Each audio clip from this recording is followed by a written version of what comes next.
In today's video, I am going to be breaking down Kai Sotto and if he is getting better or getting worse. Let's get down, let's check him out. He is a very highly hyped basketball player from the Philippines, if you don't already know. So let's get down and let's check him out. Now, I've seen Kai Sotto play quite a bit over the past few years.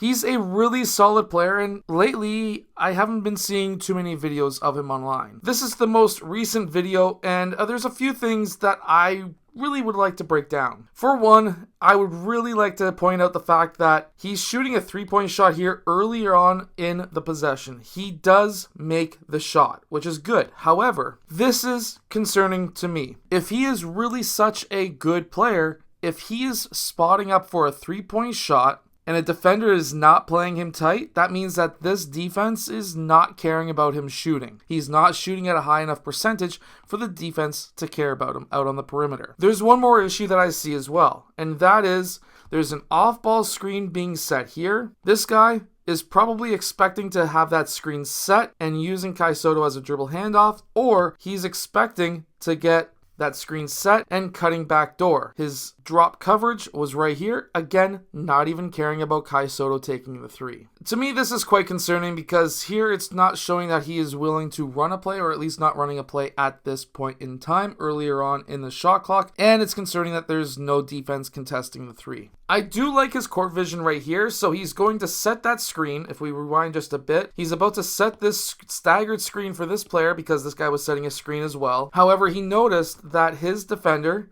right here was cheating to try and either ice or blitz this screen. Kai Sotto was able to read this, and he was able to cut to the rim. Now, when he's cutting to the rim, his back is to the ball, which is not the greatest. He should be turning his body totally earlier on in that cut to the basket, but he was still able to get that pass, and he was still able to finish with the dunk. Anytime that your defense, if you're a player, anytime your defense cheats, like we see right here, what you should be doing is having, if you're cutting towards this side, the ball's going to this side, you should be having your left arm up and your shoulders kind of facing the sideline so that you give an open passing lane. And if this player took a couple more dribbles, maybe one or two dribbles towards that sideline, he would have been able to hit Kai Sotto a much easier pass than the pass that he did eventually make. Now, I think that this is a big problem with today's centers, and that's not just talking about international centers, but even kids in North America. They don't know what to do when a guard drives to the paint. They tend to get in the way a lot, and that's what we see right here. He kind of gets in the way. He's trying to set a screen.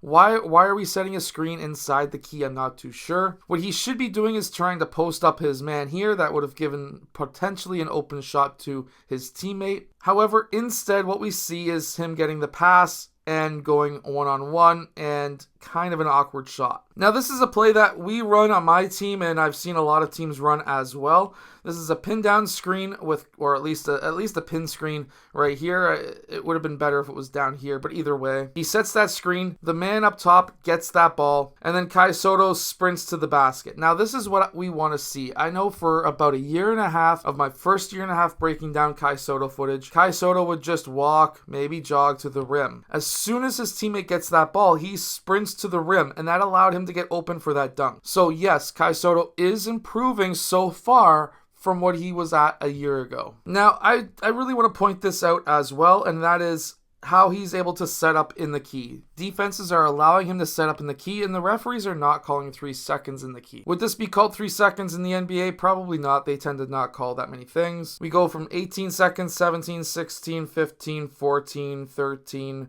That's a good 3.5 seconds, 4 seconds in the key. Now, that is kind of close, but the fact that he's posting up his man, and that defense is not really trying to front him. He's not taking that side and having his hand in front. That's what I would be suggesting for that defense. Have yourself on the side, hand in front. You've got a guy on this side to take away that spin move on that side. So in reality, this is not the greatest of defense in the low post that he's having to deal with. However, when he does receive that ball, right away he goes up with that hook shot. I like that. That's something that he would have to do in the NBA, but I can tell you right now, he's not going to have 3 seconds in the middle of the key in the NBA. He's going to have a lot of players trying to collapse on him. He's over 7 feet tall. That is definitely going to get himself in trouble. Teams are not going to allow that to happen in the NBA. Now, I'm also going to say that this is probably not going to happen in the NBA either, and that is him showing to the high post. Doesn't really go to the high post very quickly. He has his hands up. He stands there,